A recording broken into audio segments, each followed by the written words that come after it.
since 2003. This is the Sports Source, East Tennessee's #1 sports talk show. Presented by Pipe Wrench, and by Junk Be Gone, and by the Garza Law Firm. With your host, John Pennington.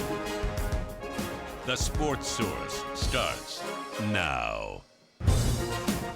Good Saturday afternoon and a Merry Christmas Eve to you out there watching us today. We are with you a day early thanks to WATE. The ABC network covers NBA from dusk to dawn on Christmas Day, so WATE was kind enough to give us a position here on Christmas Eve, and we are going to be breaking down the Orange Bowl over the next 90 minutes. We've got 7 folks here to do it in the Junk Be Gone studios for the Sports Source. And again, I say thank you for joining us this holiday.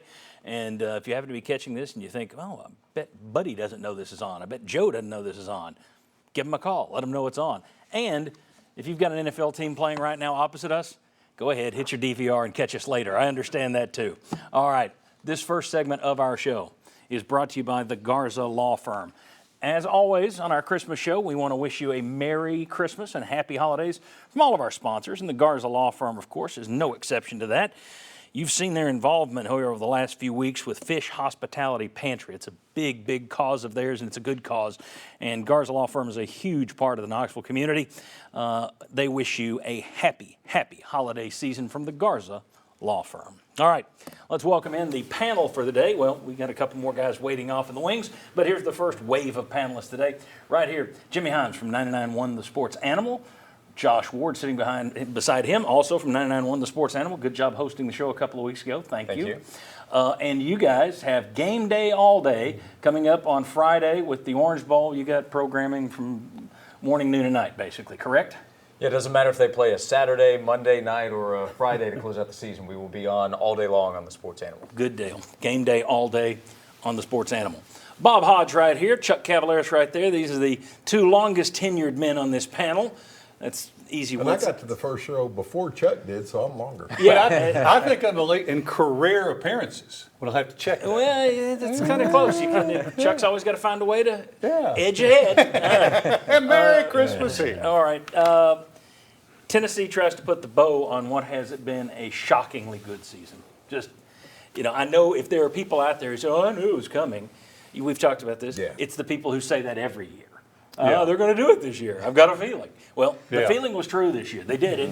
And they're trying to put a bow on this. Look, I said last week that it's kind of goofy to overrate a bowl game where you've got so many opt-outs and transfers and injuries.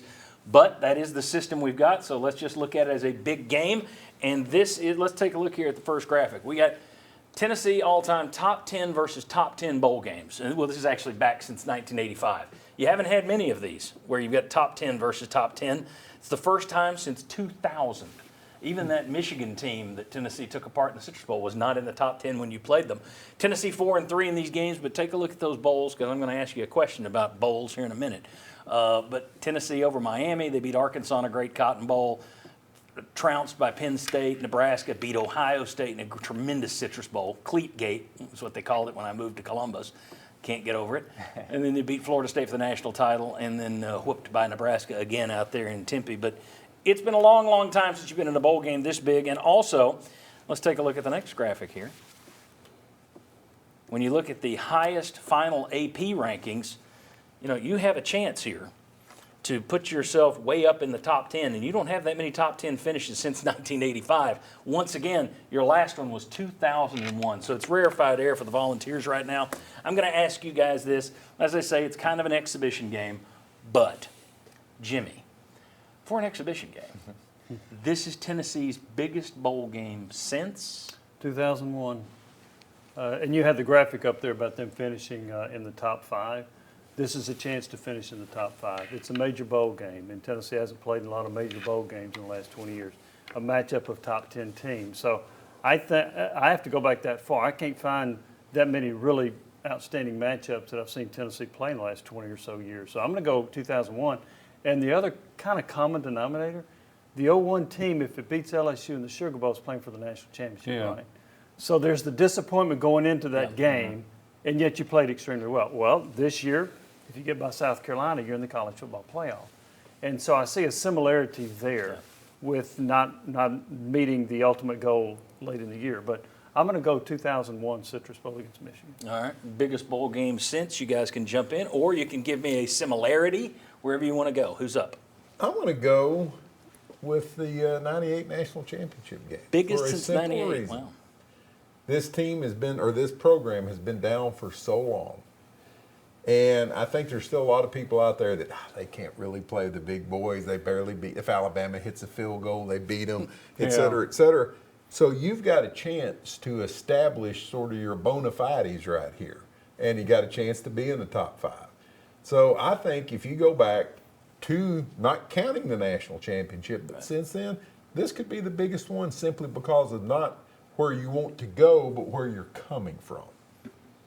So I would say the 01 game against Michigan, because of Clemson comparing to Michigan in terms of elite stats, and we'll talk about the branding of Clemson and that opportunity for Tennessee, the chance to finish that way. If you wanted me to try to compare it maybe to a bowl game, I would go 95 Ohio State, because you have the program on the rise, and it's, again, a big name, and it's a big opportunity moving forward. So comparable, I think, to 95, obviously not bigger than 98, so you would stop there, but you could compare it to the mid-90s. That's where I was going to go. So Yeah, I that's, had to me- 96 Citrus Bowl. Yeah, I think that's what this is comparable to because of, as Josh said, you were kind of on the rise. Remember, there were still questions at that point. Can Philip Fulmer even get them to where Johnny Majors had them? Much less can he take them past that. You've got this young quarterback sophomore named Peyton Manning. Is he for real? And you were going against a perennial top 10 team in Ohio State, much like you're doing that with Clemson here. I think that's a good comp.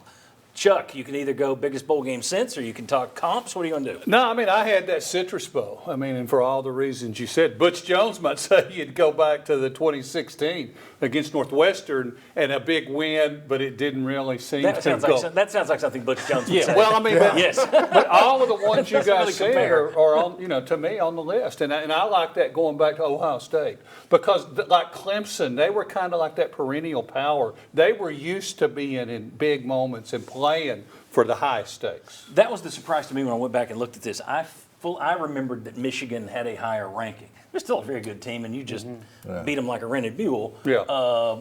PETA will now email me about that. But see, you all Cavaliers the question. You said biggest game since. No, I said you could do one or the other. Right. I asked Jimmy since. I let everybody else play around. Yeah. Well, I just listened. You need to listen to the question. But anyway, anything else about this game in terms of big bowls?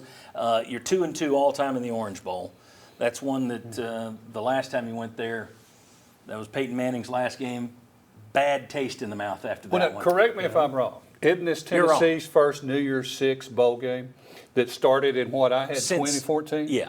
So this is your first Easily. time being when they have it in this format. So, yeah, I mean, look at the importance, and you haven't been there. Clemson's one of the top 3 programs for getting there.